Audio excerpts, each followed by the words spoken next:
What's up? La vidéo d'aujourd'hui, c'est à propos de comment parler à une femme sans que ça soit malaisant. Donc, dans le fond, comment être plus à l'aise quand vient le temps d'avoir une conversation avec une femme.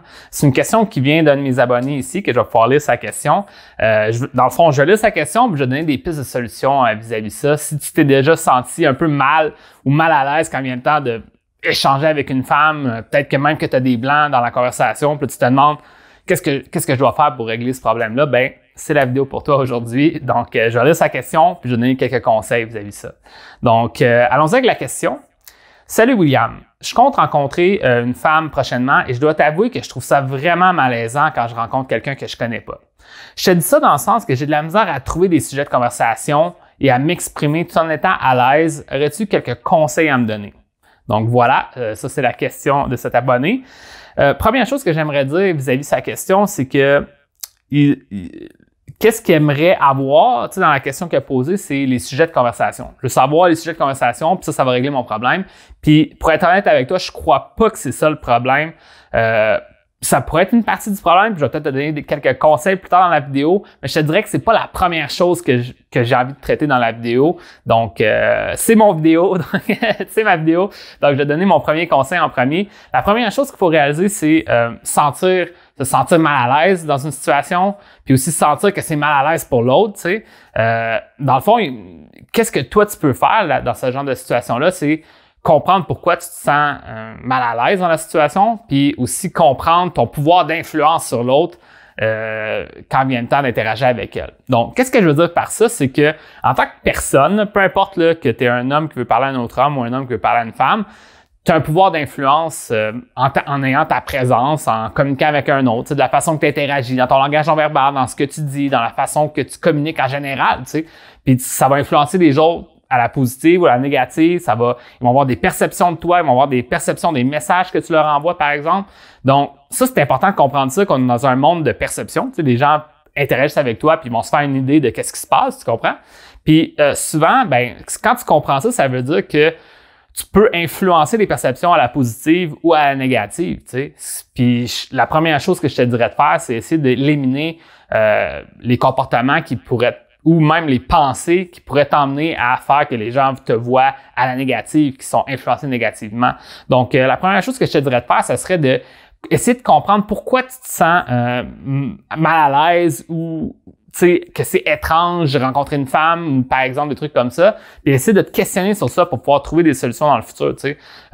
Parce que sinon, en étant justement hésitant, en étant mal à l'aise en présence d'une femme, elle aussi, tu vas comme lui transmettre ça, puis elle va trouver ça, comme on dit en anglais, awkward, elle va trouver ça étrange, elle va trouver ça, elle va être mal à l'aise elle aussi, dans le fond, à cause que tu lui as transmis ça. Donc, c'est important, toi, d'essayer de régler ce problème-là, de enlever ce mal à l'aise-là en conversation avec les femmes, ça va t'aider, tu sais. Puis, dans le fond, la piste de solution, c'est faire l'inverse, de avoir une influence positive sur l'autre. Puis, dans le fond, c'est beaucoup de ça que je vais te parler dans la vidéo, tu sais. Puis, c'est quoi avoir une influence positive sur l'autre? C'est dans le fond être capable de voir, dans le fond, ouvrir la porte, tu sais, pour des opportunités avec quelqu'un. Tu sais, quand tu parles, par exemple, avec une femme que tu vas faire avancer les choses avec elle, elle va te voir comme une personne ouverte, positive, qui transmet une belle énergie. C'est toujours des trucs que je dis souvent, mais c'est comme indéniable que c'est ça qui va faire que tu vas avoir plus de succès avec les femmes.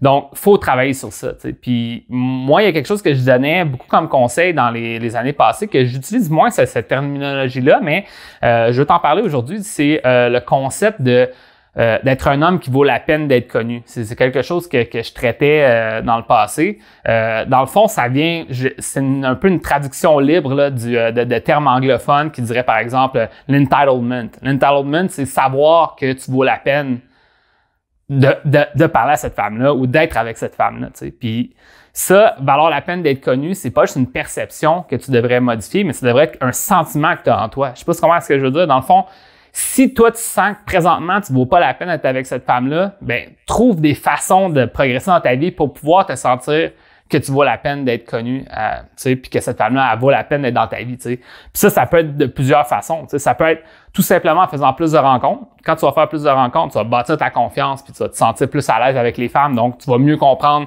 leur psychologie ou la façon d'interagir avec les gens, puis tu sais, tout ça.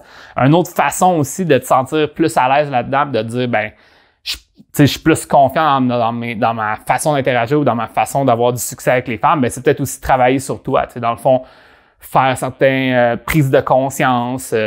Aussi, dans le fond, au-delà de juste des mentalités, c'est peut-être travailler pour avoir un bon emploi, faire du sport, aller au gym, bien dormir, bien manger. Dans le fond, comprendre que quand la femme elle te voit, la perception qu'elle a de toi, c'est un homme qui vaut la peine d'être connu, tu comprends? Puis ça, c'est quelque chose qu'après, j'ai modifié. Maintenant, tu sais, qu'est-ce que j'aime utiliser comme terminologie? C'est plus être perçu comme un amoureux ou un amant potentiel. Parce que, tu sais, c'est la même chose, c'est une façon, c'est de faire que quand tu es dans la présence d'une femme, elle te voit comme un partenaire potentiel. Ça veut pas dire qu'elle est forcée à rien, mais au moins, elle te voit qu'il y a une possibilité, puis toi, ben, tu peux explorer cette possibilité-là avec elle. T'sais.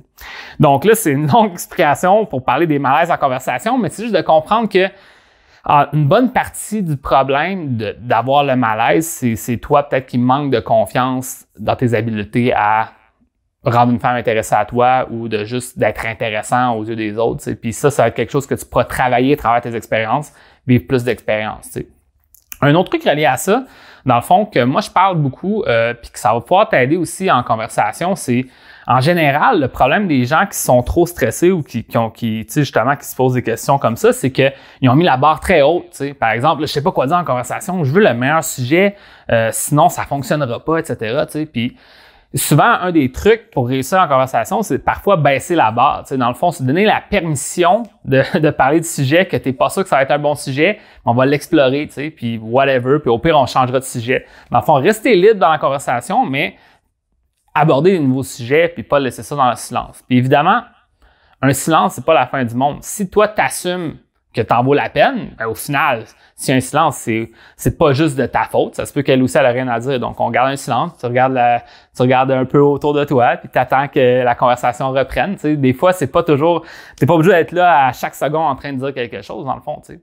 Fait que, il y a aussi ça. Puis, une des façons, je pense, selon moi, de mieux maîtriser ça, tu sais, de pas se sentir mal dans la conversation, puis tout ça, puis de pas suranalyser la conversation ou suranalyser les trucs, ben, d'une certaine façon, ben, c'est la base, ça fait partie de ça. C'est quelque chose que j'appelle dans mon programme de coaching la naïveté volontaire. Puis c'est quoi la naïveté volontaire? C'est de rien assumer des autres. En fait, la seule chose que tu peux assumer, c'est que les gens ont sûrement des bonnes intentions, tu comprends? Tu sais, t'essaies pas d'assumer des intentions négatives aux autres, tu assumes que les gens, c'est des bonnes personnes. Toi, tu es un bon vivant, comme on dit, tu es positif. Puis dans le fond, de pas trop te compliquer les choses, pas trop te stresser vis-à-vis de ce qui se passe dans ta vie. Donc vraiment, ça peut te libérer ton esprit de toujours être en période d'analyse pour réussir. Tu sais, au final, fais le rendez-vous avec cette femme-là. Essaie de passer un bon moment. Oublie pas que l'objectif, c'est de connecter avec elle. Donc, j'essaie de me raconter des anecdotes. J'essaie de lui faire raconter des anecdotes. Tu sais, parlant d'une histoire, c'est plus émotionnel, c'est plus le fun. Puis au final, tu sais, c'est comme either way, là. Si tu essaies de jouer sur la minutie, de vouloir comme être meilleur qu'elle, c'est peut-être pas la meilleure façon de le voir. Au final, tu es une bonne personne, tu es heureux. Même si tu es un gars qui aurait tendance à analyser les situations, tu mets ton cerveau un peu en sourdine. Tu sais. Tu peux voir des éléments d'une circonstance, mais tu n'es pas en train d'être paralysé par l'analyse, comme on dit. Tu sais. Tu fais juste vivre ce que tu as envie de vivre, passer un bon moment avec elle. Puis au final, tu sais, c'est vraiment une des clés que j'ai dit plus tôt. Ça va être à travers tes expériences de vie que tu vas vraiment bâtir cette confiance-là, puis que tu vas te sentir de plus en plus à l'aise, de démarrer une conversation avec une femme, d'avoir des bonnes conversations sur un rendez-vous avec une femme, parce que tu vas avoir cette expérience-là, puis tu vas savoir à quoi t'attendre, tu sais, quand tu vas parler d'un sujet de conversation ou un autre, ou juste à quoi t'attendre du rendez-vous en général. Parce que des fois, je sais même pas si c'est le problème, c'est le sujet de conversation, mais juste toute l'angoisse reliée à avoir le rendez-vous, se rendre au rendez-vous, parler à une femme dans un rendez-vous, tu sais, ça peut être stressant si tu l'as pas vécu souvent. Donc, c'est sûrement certaines de ces raisons-là qui vont faire aussi que tu te sentais mal à l'aise sur le rendez-vous, puis que c'est pas juste le sujet de conversation. Tu sais. Donc, c'est ça que je voulais dire aujourd'hui. Je t'ai parlé de plusieurs trucs, puis au final, je sens que ça va pouvoir t'aider si tu t'es déjà senti mal à l'aise sur un rendez-vous, en conversation, tu voulais lui parler, tu te demandais comment faire ça, ben that's it, je t'ai donné les conseils aujourd'hui. Donc, sur ça, je te dis bonne chance, puis on se voit dans une prochaine vidéo.